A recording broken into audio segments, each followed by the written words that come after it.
Hi everyone, my name is Krauss. I'm a research advisor for WWIS Academy and facilitator of the research capacity building workshops.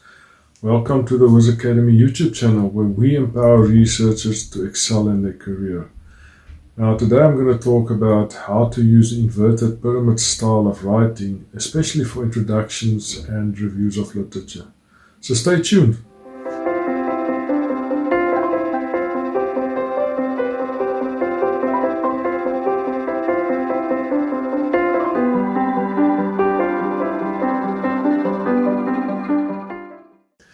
The inverted pyramid style of writing is a way to structure particular sections, especially something like an introduction or something like a review of literature. It could be the chapter, it could be your lit review section of a paper, in such a way that your reader can see how you develop the argument, how you develop the argument from what is known to what is unknown, or maybe what the reader knows to what you want to add to what the reader knows.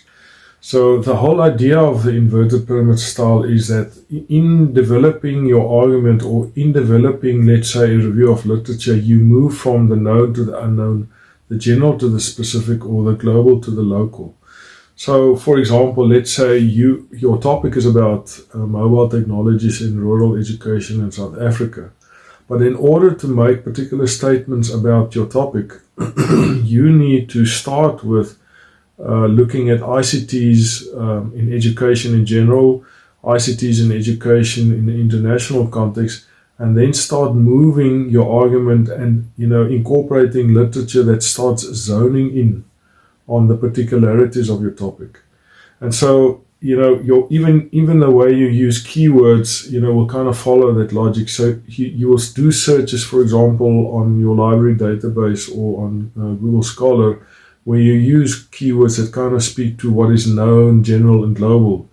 But then start using keywords, that's very specific, that really speaks to the knowledge gap that you want to address and the specifics of the local context. The whole essence there is that you actually want to particularize your topic, or you want to particularize literature for your topic or for your problem. And so in doing that, you actually hook your contribution onto something that most readers know. And you'll also find that in the inverted pyramid style is that often in the beginning, where you address the known, the general, and the global, there's actually a lot of papers about the topic. But then when you start talking about the unknown, the specific, and the local, it's really where you find that there might not be a lot of literature, or there might be literature that's very specific to your field or to your context. Now, in the case of, let's say, an introduction, let's say a first chapter of a thesis or the introduction to a paper, there's actually a particular way in which you need to develop your argument using the inverted pyramid style of writing. So, for example, you could start, at the known, general, and global level. You can talk to the general discipline topic area that you are addressing, the phenomena of interest, but then from there you start looking at the different knowledge gaps that you find in literature. You start looking at the knowledge gaps that are not addressed yet or adequately addressed, and then zone in on the specific knowledge gap that you are interested in. So at that point, you'll be at the tip of the inverted pyramid style, and then you can articulate your knowledge gap. And so typically, like in an introduction, maybe the abstract can be the top where, where you say, this is what the introduction will entail. And then you unpack your introduction and you develop your argument, following this logic. And then towards the end of the inverted pyramid style, you present your summary, or you present your conclusions. In the case of a review of literature, if you want to follow this logic, you need to, for example, say in the beginning of your review of literature, these are my search themes. This is how they align with my research questions. These are my databases. And this would be a kind of a roadmap for my review of literature. Then, after that, you will actually then present your review of literature, but in your discussion, you develop your themes or your ideas or your claims, or you address the typical issues that are quite well known, that is general and that is global, And then towards the end of your review of literature, you start focusing on the themes and the topics that are not as well known. Now, in this case, this example here comes from my own master's thesis. It's actually the table of contents of my review of literature, and you can see at the top there's a preliminary review of literature. Now, in the preliminary review of literature, what I do there is I actually just introduce the approach to my literature. I introduce the core themes, and I kind of confirm my research problem.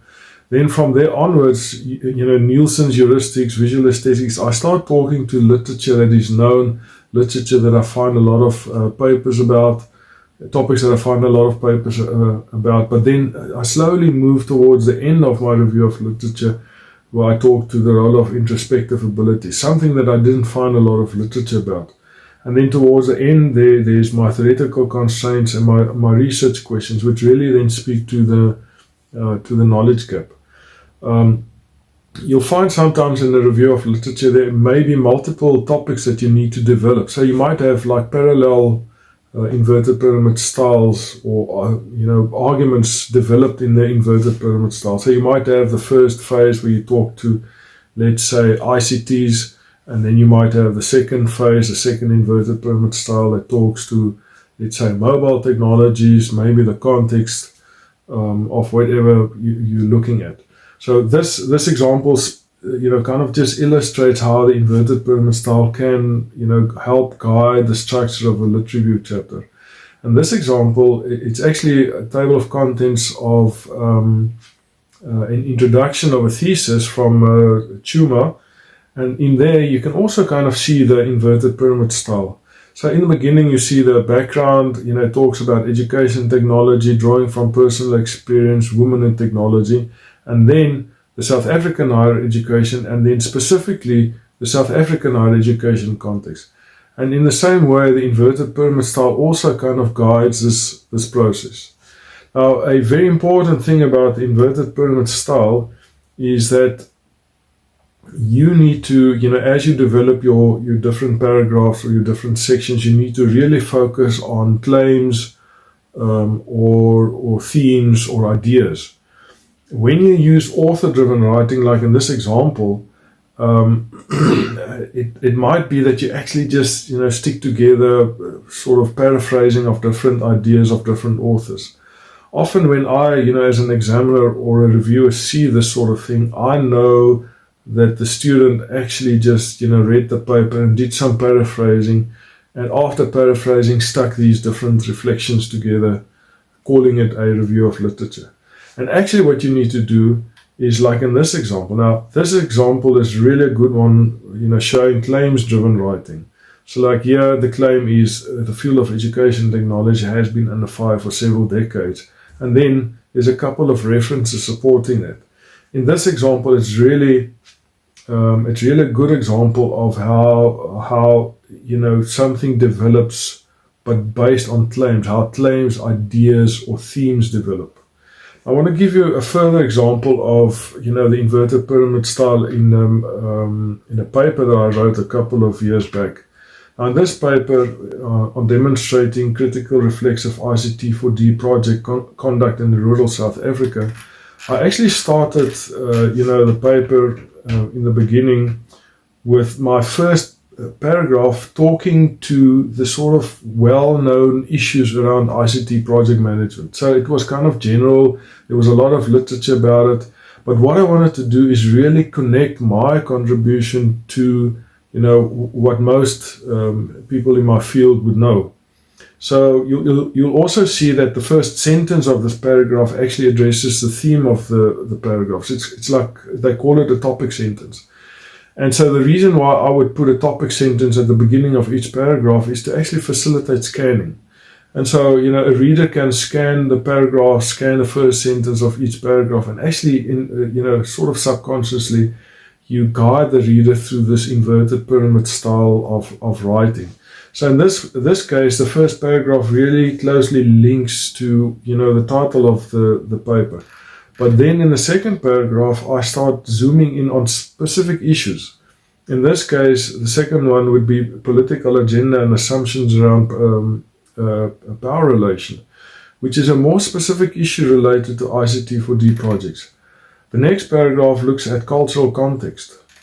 The next one then looks at the issue of being ethical. And so in my case, in this example, as I started developing this argument, I also found that there's much less literature specific to the theme of the paragraph. And it kind of also follows this logic, of the inverted pyramid style. Then this paragraph, starting with Asante, talks to Afrocentricity, which is kind of very unique, and then, however, introduces the knowledge gap. And so by just looking at this introduction, you can see that, I tried to follow the inverted pyramid style. So that's the inverted pyramid style. I really hope that's useful. And I would say, the most prominent places where one could or should use this, is in developing an introduction, as I said, or, developing a review of literature. But it's also possible that you could, for example, follow this logic in a theory chapter, or follow this logic in how you present your methodology. Because, for example, in a methodology chapter, you want to talk about, let's say, case study in general, but then you want to zone in on case study for education, for example, and then case study research for rural education. So from my side, happy writing.